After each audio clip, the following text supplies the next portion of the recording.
Imagine a disease so strange that it can look like almost anything. Oh, really? Yeah, it can seem like a simple canker sore 1 minute. Wow.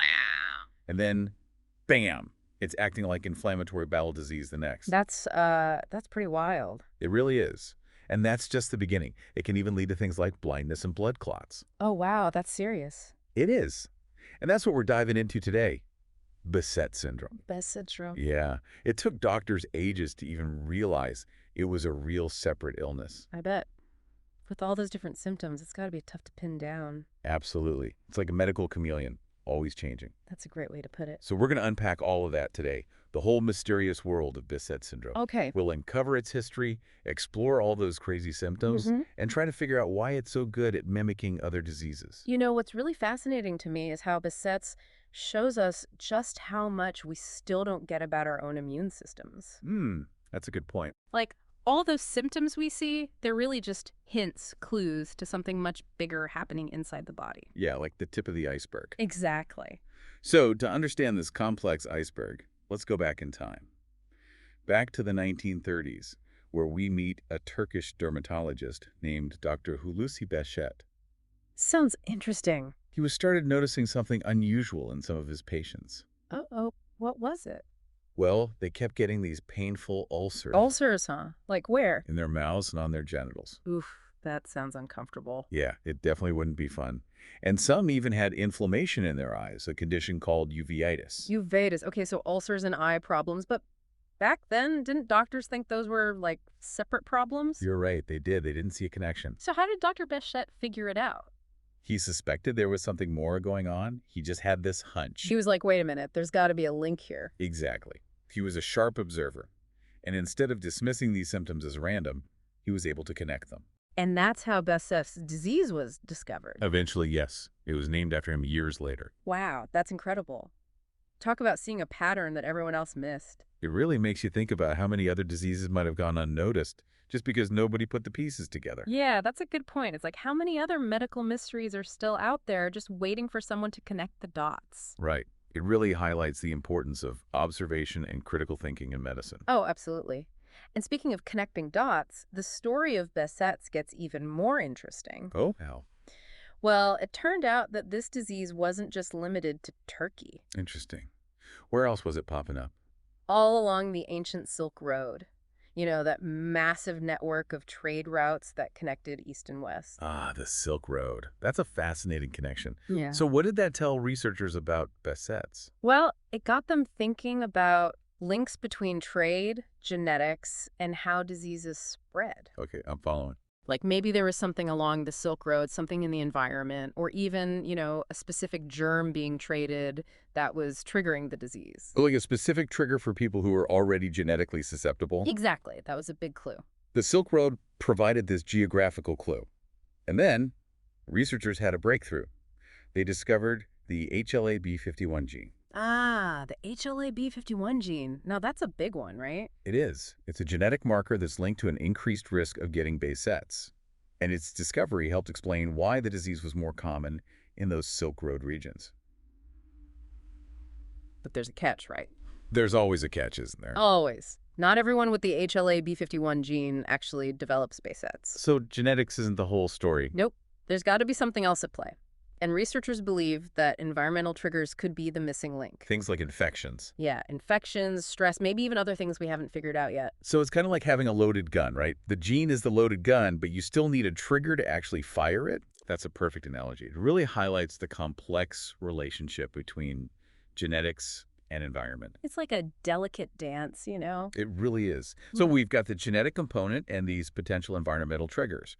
But let's talk about the symptoms themselves. Right, because we've mentioned the ulcers, the eye inflammation. But Behcet's can affect so much more than that, right? Oh, absolutely. We're talking skin, eyes, mouth, blood vessels, even the nervous system. Wow, it's not just one disease. It's like a whole collection of conditions all wrapped up in one. Exactly. So let's unpack some of these symptoms. We'll start with the classic triad: mouth ulcers, genital ulcers, and uveitis. Okay, those are the big three. But what about some of the less common ways Behcet's can show up? There are a lot of those, and they're just as important. For example, there's something called erythema nodosum. Erythema nodosum. Now, what in the world is that? It causes these painful red nodules. They usually appear on the shins. Oh, I see. So they're like bumps on the legs. Yeah, and they can be really painful. And here's the tricky part. Erythema nodosum is often mistaken for a skin infection called cellulitis.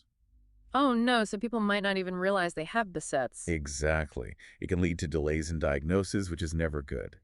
Then there's another unique feature of Behcet's called the pathergy reaction.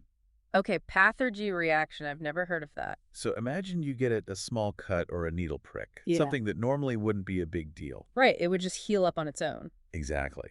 But for someone with Behcet's, this tiny injury can trigger this crazy inflammatory response. Oh, wow. Instead of healing normally, the skin freaks out and forms a pustule within 48 hours. A pustule, like a pimple. Kind of, yeah. And this reaction is a major clue for doctors that someone might have Behcet's. So it's like a weird, exaggerated response to a minor injury? Exactly. Wow, that's crazy. It seems like inflammation is the common thread running through all of these symptoms, right?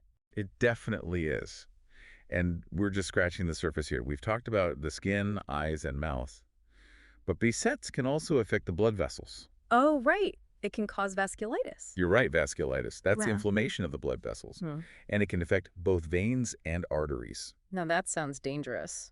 It can be. Yeah. It can lead to things like deep vein thrombosis, those blood clots that usually form in the legs. Oh, I've heard of those. But even more concerning, Behcet's can affect the arteries, leading to aneurysms. Aneurysms, aren't those like weakened bulges in the blood vessels? You got it.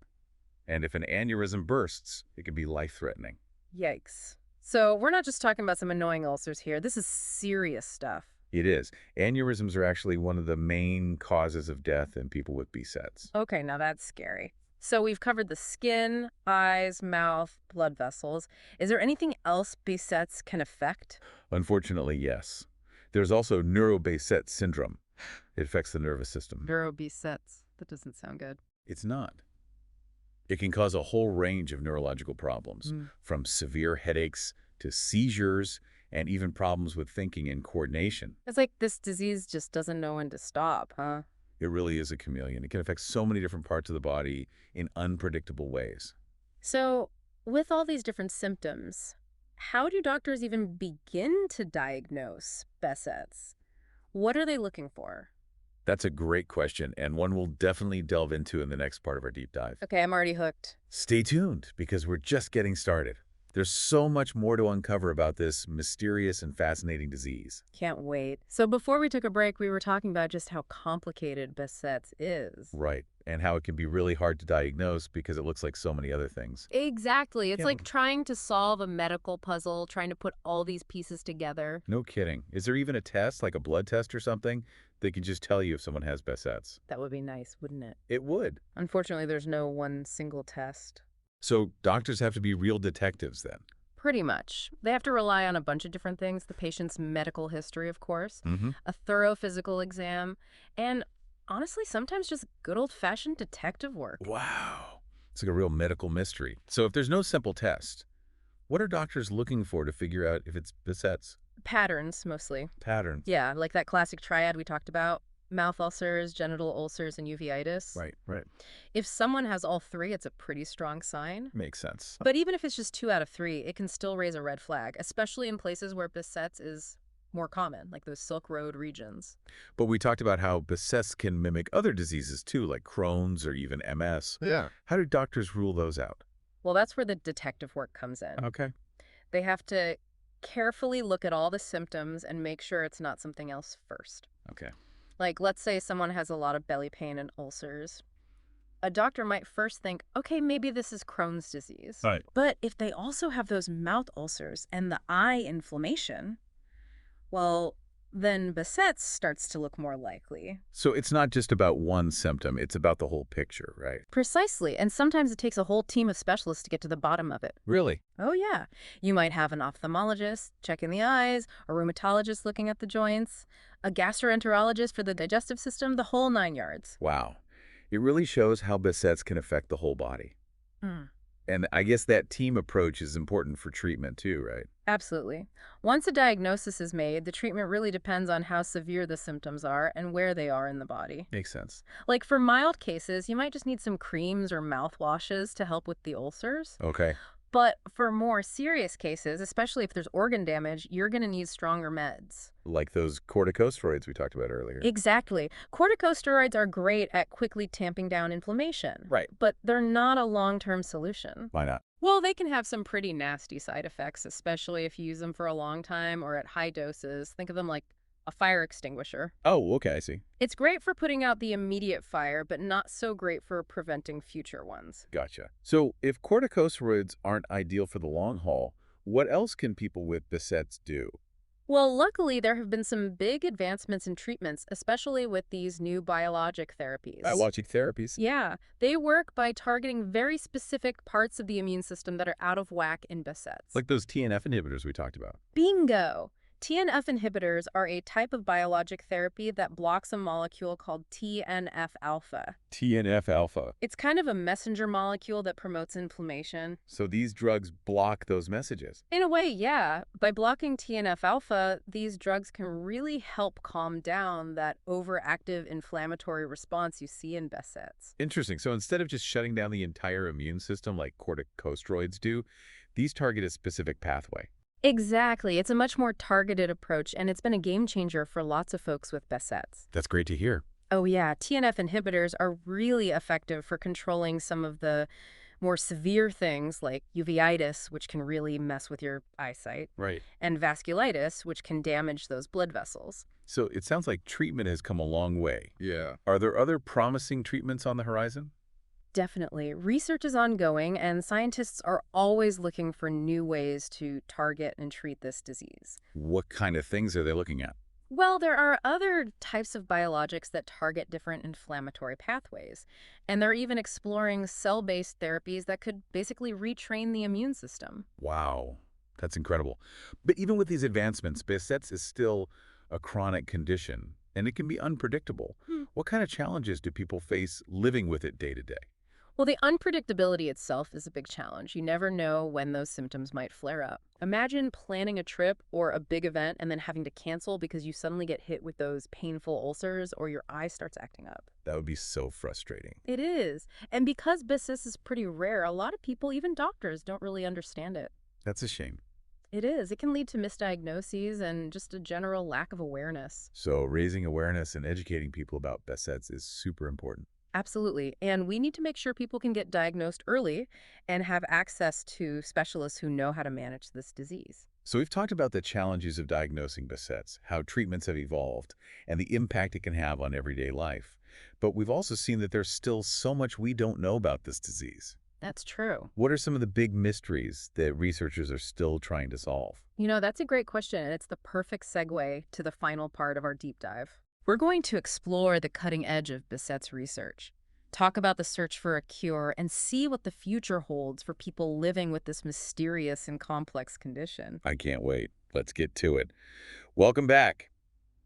Behcet's is such a weird and wild disease, right? It really is. We've seen how it can affect so many different parts of the body. Yeah, and in so many different ways, too. Exactly. But even with everything we've learned so far, Behcet still has a lot of secrets. Oh, yeah. It's like we've put together some of the puzzle pieces, but there's still a big chunk missing. Let's talk about those missing pieces, those big mysteries that researchers are still trying to figure out.